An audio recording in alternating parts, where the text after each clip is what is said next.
16, vámonos con Ángel Verdugo. Ángel, buenos días. Muy buenos días, Pascal. Buenos días a quienes nos escucha en este momento. Pues inevitablemente, Pascal, tenemos que regresar a ese tema acerca del cual las familias decentes no hablan en la mesa, el dinero. En una entrevista que le hacen al sedicente secretario de Hacienda, menciona una vez más la falta de recursos del gobierno federal para cumplir con todos los compromisos que se ha echado a cuestas. Sean estos las tres famosas ocurrencias. Hay otra también que no hemos mencionado, pero es consecuencia de esa cancelación del aeropuerto. Durante los, si no estoy equivocado, 12 años tendrá que estar pagando el grupo aeroportuario alrededor de 200 millones de dólares a los poseedores de bonos, de tal manera pues que hoy el problema es que ni siquiera le alcanza el TUA, la tarifa por uso de aeropuertos, y tendrá que recurrir a los recursos públicos. Pero al final de cuentas, Pascal, el tema sigue siendo la falta de recursos. El secretario de Hacienda, con el debido respeto a su investidura frágil y prácticamente ineficaz o invisible, menciona el hecho de la carencia de recursos. Da algunos porcentajes sobre la captación fiscal en México frente a países hermanos en América Latina. Nos separa alrededor de 4 o 5 puntos del PIB frente a lo que aquellos recaudan y que nosotros no lo hacemos por muchas razones, pero fundamentalmente está el aspecto político. Oye, Ángel, déjame recordar aquí, detenerte para recordar aquí que sin haber podido saber que venía la pandemia, tú lo dijiste muchas veces, los recursos no iban a alcanzar. Así es. Es más, Pascal, desde la precampaña, te has de acordar, hace ya 2 años y unos cuantos meses, yo estuve como cuchillito de palo, friegue y friegue y friegue. Se reían de mí, que es mucho tiempo. Y a medida que el tiempo fue avanzando y que las propuestas de gasto iban acumulándose, insistía yo una y otra vez. Eso, Pascal, que tú y yo comentamos en múltiples ocasiones, es una dolorosa y complicadamente política realidad hoy. ¿Por qué? Porque aun cuando el gobierno quisiere, está una camisa de fuerza que el gobernante mismo se puso.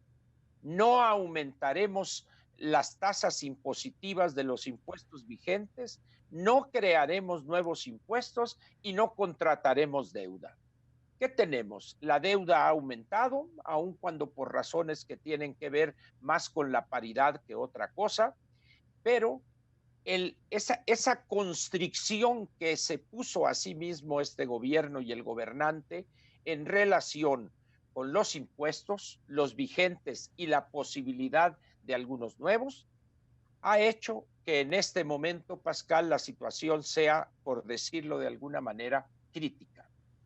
Ahora bien, un gobierno medianamente serio y sensato en coyunturas como esta, ¿qué es lo que hace, Pascal? Si rechaza la deuda, lo único que tiene frente a sí es reducir el gasto. ¿Qué ha hecho este gobierno? Efectivamente, ha reducido el gasto en una gran cantidad de áreas de la estructura del sector público federal, le ha escamoteado recursos a organismos autónomos, a secretarías tan importantes como la de Educación y Salud e Infraestructura, Comunicaciones y Transportes. Y dice uno, bueno, ya redujo eso, no debería faltarnos recursos. Lo que pasa, Pascal, es que se complica esta política de recortar con machete por el mal uso de ese gasto público. Si ese recurso que el gobierno está recortándole a múltiples entidades y áreas de la administración pública federal lo hubiese utilizado para impulsar el sistema de salud, mejorar la educación, es decir, formar capital humano, otra sería la situación. Sin embargo, lo que quiere el gobierno es no dejar de invertir un solo peso o de gastar un solo peso en las tres grandes ocurrencias que hoy, Pascal, se muestran más inviables que en cualquier otro momento de estos casi 17, 18 meses. Y doy un ejemplo muy sencillo. En estos momentos, cuando el tráfico aéreo, Pascal, o el volumen de pasajeros que utilizan el avión para trasladarse a otra parte, a otra ciudad, a otro país, se ha reducido a niveles casi cero, por ponerlo de alguna manera, se ha cancelado la compra del aeropuerto de Toluca. Se ha cancelado la posibilidad de la Terminal 3 en el aeropuerto Benito Juárez, con lo cual aquel sistema metropolitano aeroportuario de 3 aeropuertos operando simultáneamente ya es simplemente leyenda urbana.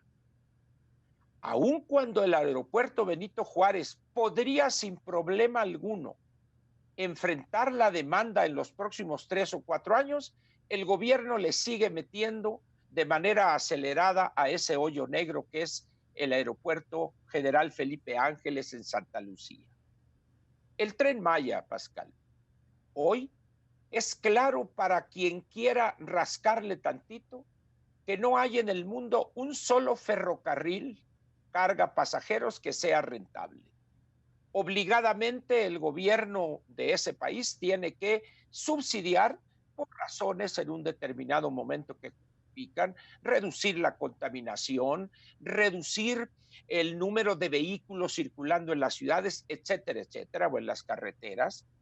Pero en México, Pascal, construir un ferrocarril en un lugar donde lo que menos habrá será carga para que mueva y pasajeros para que traslade. ¿Por qué? Porque nos hemos construido como país, Pascal, con un concepto diferente del transporte de carga y pasajeros. Hemos privilegiado la rueda, la carretera, el tráiler, el autobús, el vehículo particular. De tal manera que construir un ferrocarril en esas condiciones es una locura, Pascal. Ahí tenemos el suburbano México-Toluca, que es un elefante, bueno, ni siquiera terminóse ese elefante blanco. Agreguémosle el caso de la refinería Dos Bocas, Pascal, y el panorama luce desolador y tremendo. Pero ahora tenemos la parte de los 420 mil millones de pesos, los programas que yo llamo del malestar. Ha fincado el gobierno de la República su futuro electoral en dilapidar cientos de miles de millones de pesos, Pascal. Y eso no significa en modo alguno que yo esté a favor de que no se apoye a sectores vulnerables. El problema es que hay que apoyarlos cuando tienes ese recurso, esa riqueza generada. Pero cuando no la tienes, cuando le quitas a áreas sustantivas de la estructura del sector público federal, las cosas no salen bien y lo estamos viendo hoy. Algunos analistas, Pascal, plantean, este es el gobernante con más poder, el más fuerte en decenios.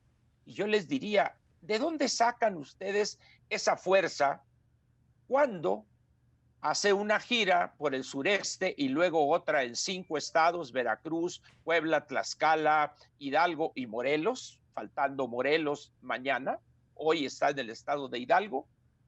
Resulta que 40, 50, 100, 200 personas se le plantan en su comitiva y ahí lo detienen, lo insultan, lo ofenden de múltiples maneras y dice uno, ¿dónde están los 30 millones de votos? ¿Dónde está la fuerza de ese gobernante que simplemente las fotos lo muestran con una cara adusta de molestia, de desprecio a quienes no aceptan que él quiere hacerles el bien? En esas condiciones, Pascal, pues, la maldición de la carencia de recursos se vuelve a hacer presente con su fea faz y sus exigencias insoportables en un gobierno medianamente administrado, pero que aquí se busca satisfacerla a costa de la estabilidad económica y política. Nos hablamos mañana, Pascal, para cerrar la semana. Gracias, Ángel. Un abrazo y un saludo afectuoso. Igualmente, Hasta Ángel, mañana. un fuerte abrazo. Gracias. El comentario de Ángel Verdugo.